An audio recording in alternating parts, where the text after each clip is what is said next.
Hello, welcome. So my name is Halana. There's a silent H in there, so sometimes you're going to see it with an H, sometimes you're going to see it without the H.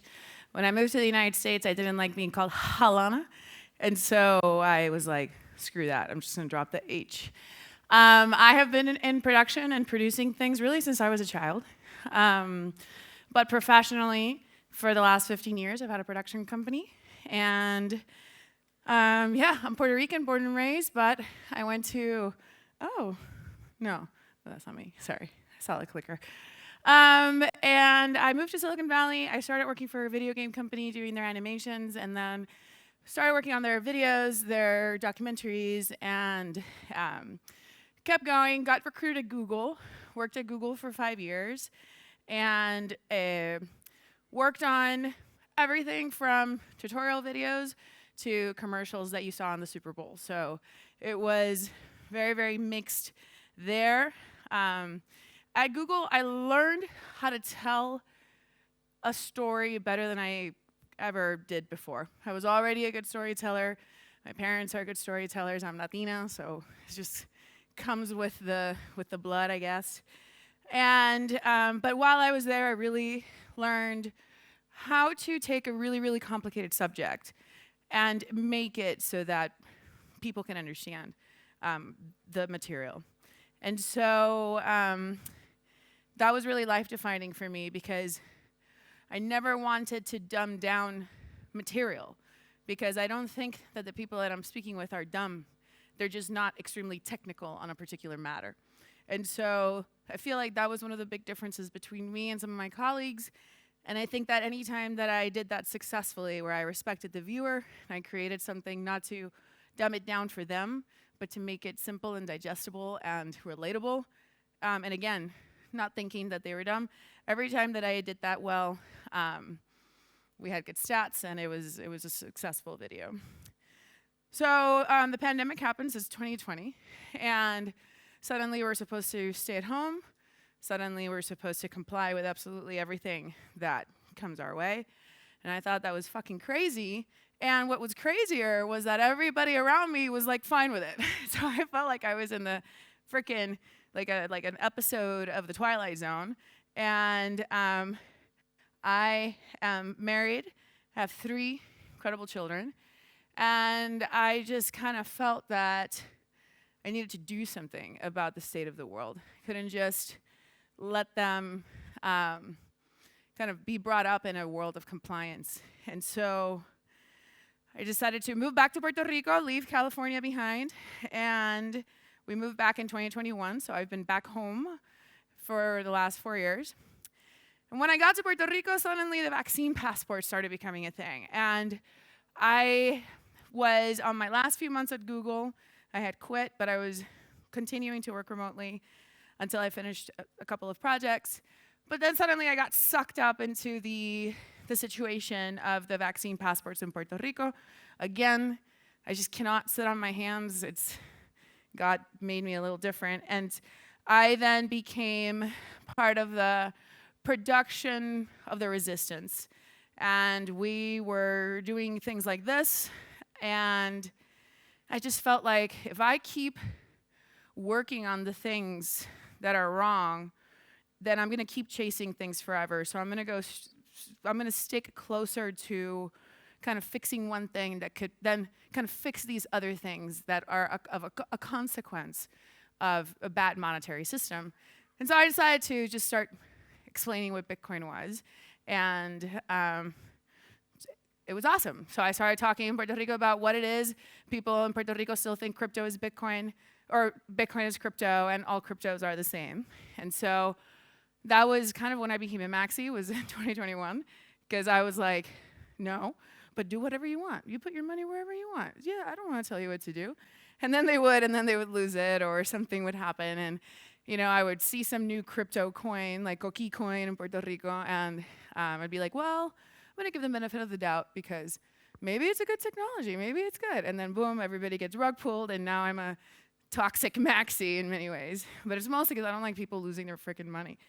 And so one of the things that I saw in this process, and I saw from California, was that Bitcoin was awesome, but it's just so bad for the environment. It's just so bad.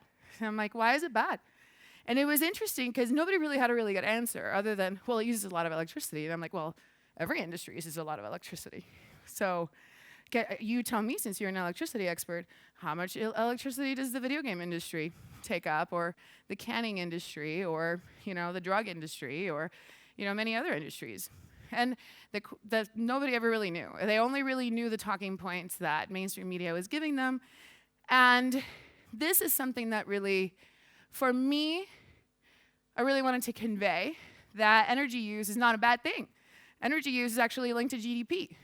So the more electricity you consume, actually, the more you're producing and the higher the GDP of the country. So do we actually want to spend less?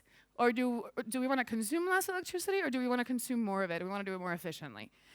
And so I kind of felt like it was time to really create something about what is Bitcoin mining, and is it good or is it not good for the environment?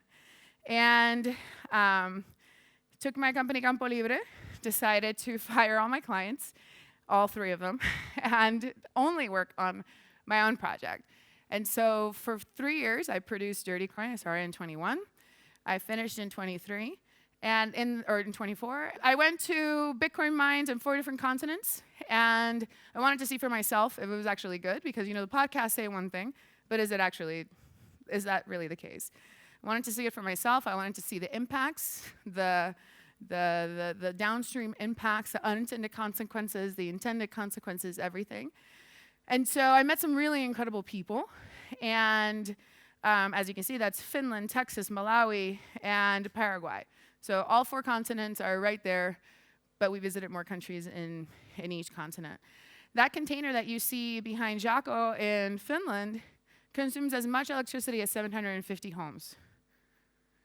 So this is one of the interesting parts of Bitcoin mining. And I want to know, in the audience, I want to kind of gauge how much people know about Bitcoin mining. All 12 of you. Who is familiar with Bitcoin mining? Okay, quite a bit of you. All right. So Bitcoin, what's interesting about Bitcoin and these computers is that they suck up a lot of electricity to basically create the proof of work, the hashes that are needed to protect the network, to participate in the network. Every 10 minutes, there's a new block. Whoever wins that block is going to get 3 and 1.25 Bitcoin plus all the transaction fees. So there's this race to get this block every 10 minutes. It's like a lottery that goes off every 10 minutes. And so people put as much hash power, and hash is what the computer gives you, right? It's the work that these computers are doing, and they're not doing anything else. They don't have graphic cards. These miners, they're called ASICs, so they're application-specific integrated chips. Is it integrated? Correct me if I'm wrong, I think it is.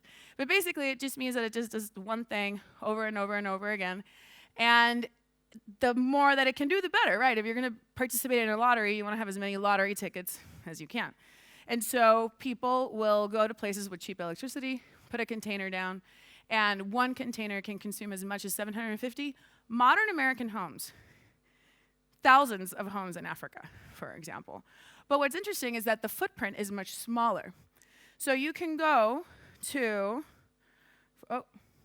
in the case of Malawi, for example, or in that case of Finland, it does not take up that much room. So you can drop a city's worth of electricity consumption and have it up and running within a matter of days. Maybe weeks, maybe days is a little too optimistic. But that's very interesting, because you can't just move a factory to the middle of nowhere and have it up and running within a couple of days. So you don't have that kind of load, that kind of consumer of electricity that can very quickly just plop one of these, take it out, go someplace else, plug it in, and start mining. And so I needed to really understand, how is this affecting people? So I created the documentary, and it has been extremely successful. It has not been, I went to a lot of different film markets. People don't want to know about the crypto documentary. And it's like, it's not crypto, it's Bitcoin, and it's actually energy infrastructure. So it's not even just Bitcoin. And so at first I was like, man, I created something that nobody wants. That sucks. because every single person that I would, I met with Netflix, I met with HBO, I met with Amazon, and they were like, yeah, we don't really think that there's an appetite for crypto films anymore, unless they're anti-crypto, or anti-Bitcoin specifically, actually. But actually, it was quite the opposite. People did want to see it, and we have won awards. We have now screened Dirty Coin in close to 500 cities around the world, and we have won even more awards than what you see up here.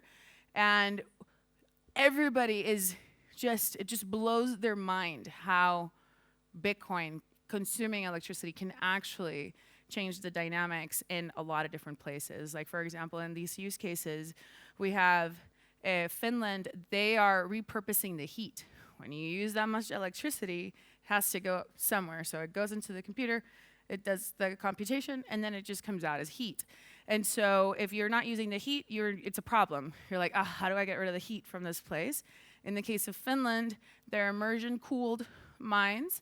The liquid that they're in gets hot, and then they're able to, with those pipes, pipe it into the building, and now the whole building, which is an old paper factory, is now being heated by the Bitcoin miner. So they are making electricity, and they're making Bitcoin, and they are also selling electricity. In the case of Malawi, Malawi has still, in this particular village in Bondo, still like 8% of the village is electrified.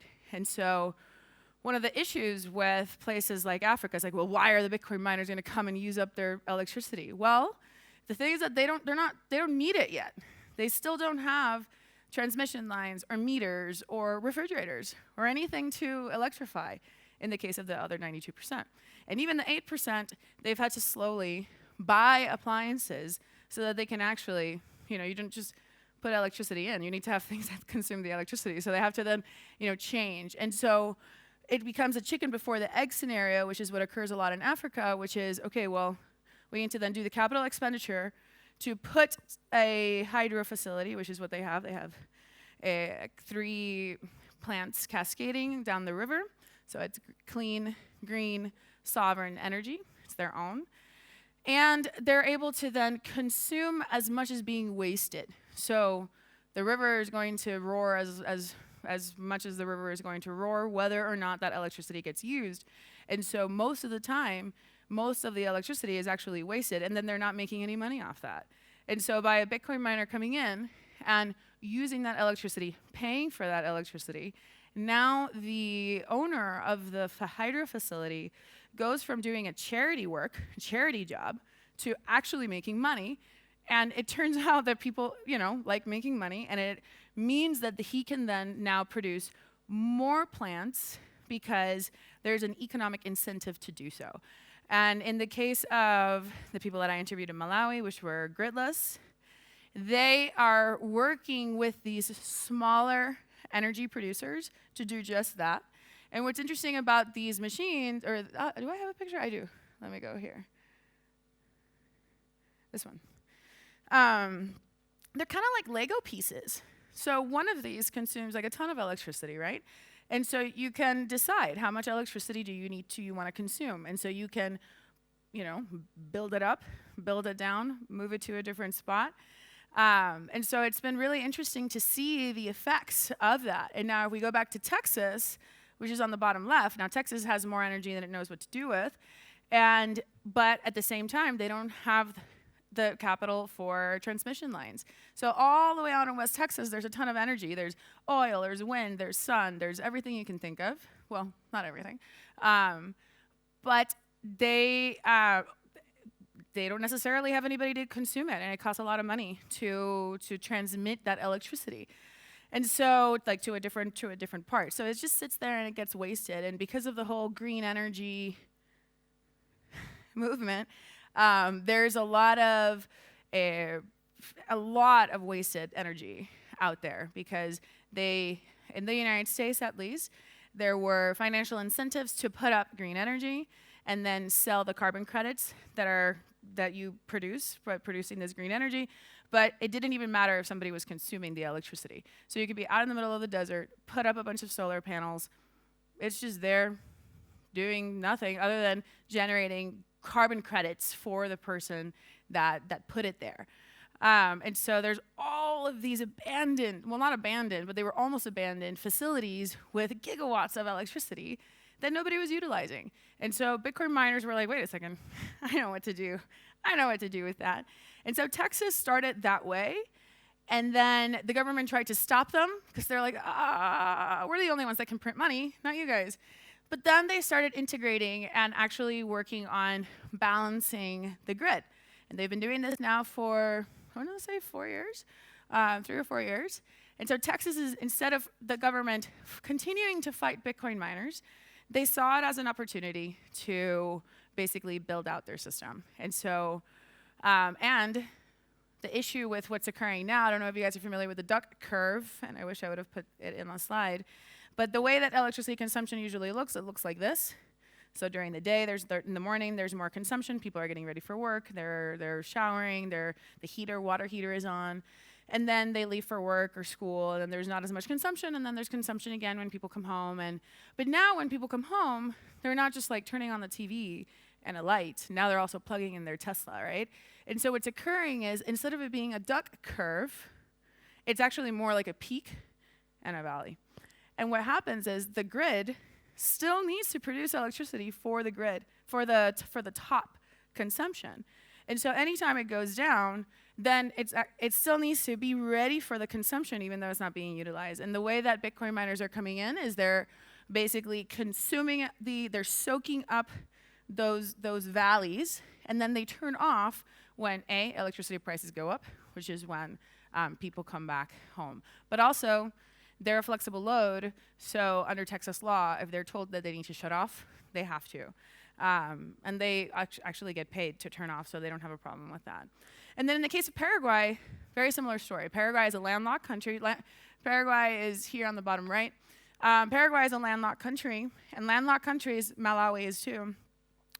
It's hard for industry to want to move there because you have to, in order to leave your good then needs to leave a couple of different borders before it can, get to a ship, get to where it needs to go. In the case of Bitcoin mining, all they need is a little satellite, and that's all they need. They don't need to be plugged into any kind of cables or anything like that. So they can go very remotely. They're not like AI. Bitcoin data centers and regular data centers are very similar until they're very, very different. And one of the things that makes them very different is that an AI data center, you cannot turn that off. You want to keep that up as much as possible, and they have different safeguards to make sure that the electricity is available for them. In the case of Bitcoin mining, you can turn it off, you can turn it on, you can turn it off within a few seconds, you can turn it on within a few seconds. So it's not a problem at all. As long as you're not mining, you're not submitting your hash rate, your lottery tickets into the Bitcoin ecosystem, but as soon as you start hashing, you start participating again. So those dynamics are really interesting, the fact that you can turn them on and turn them off. Again, in the case of Paraguay, because they're a landlocked country, they're sitting on Itaipu, which is creating Itaipu is the falls, big falls, and they're creating all of this electricity, and they're basically giving it away for free to Brazil because they have no use for it. And so what they've been doing is Bitcoin miners moved in, I want to say like 6 years ago, at an industrial big scale. And they too have been working hand in hand with the government in Ande to decide, okay, well, we want to bring a substation to the western part of the country. So we want you guys to consume electricity in the western part of the country. And so the Bitcoin miners move to wherever in the country the consumption is necessary to soak that up. And so completely different use cases, but all of them, all they're doing is the same thing. They're all just Bitcoin mining, yet in all 4 of these continents, and even within the continents, is what they were doing is very different. And so I felt like I was so happy every time I would meet a new person that was touched by Bitcoin, because what's interesting is that Bitcoin itself is revolutionary, but more people are going to be affected by the effects of Bitcoin without even knowing it than Bitcoin itself. So in Malawi, people knew that there was mining occurring, but they had no idea what Bitcoin was. In Texas, in Paraguay, in Finland, they are being heated by the heat of Bitcoin miners, but they don't know about Bitcoin. So in Texas, they are financing new energy infrastructure. People don't know about Bitcoin. They just know that there's less blackouts, there are less brownouts. They see the effects of the mining, but they don't actually, they're still not even in connection to the Bitcoin itself. And so I kind of feel like this is personally my favorite part of the Bitcoin story is how it is enabling and unlocking energy sources for countries so that countries are able to achieve this. How are they going to do that without industry or without an industry that is consuming electricity? And so that's what I saw. It's been going really well. The story has really resonated with regular people, which is who I made the movie for. And yeah, it's been a really, really wild ride. I appreciate being here and being able to talk to you guys about it.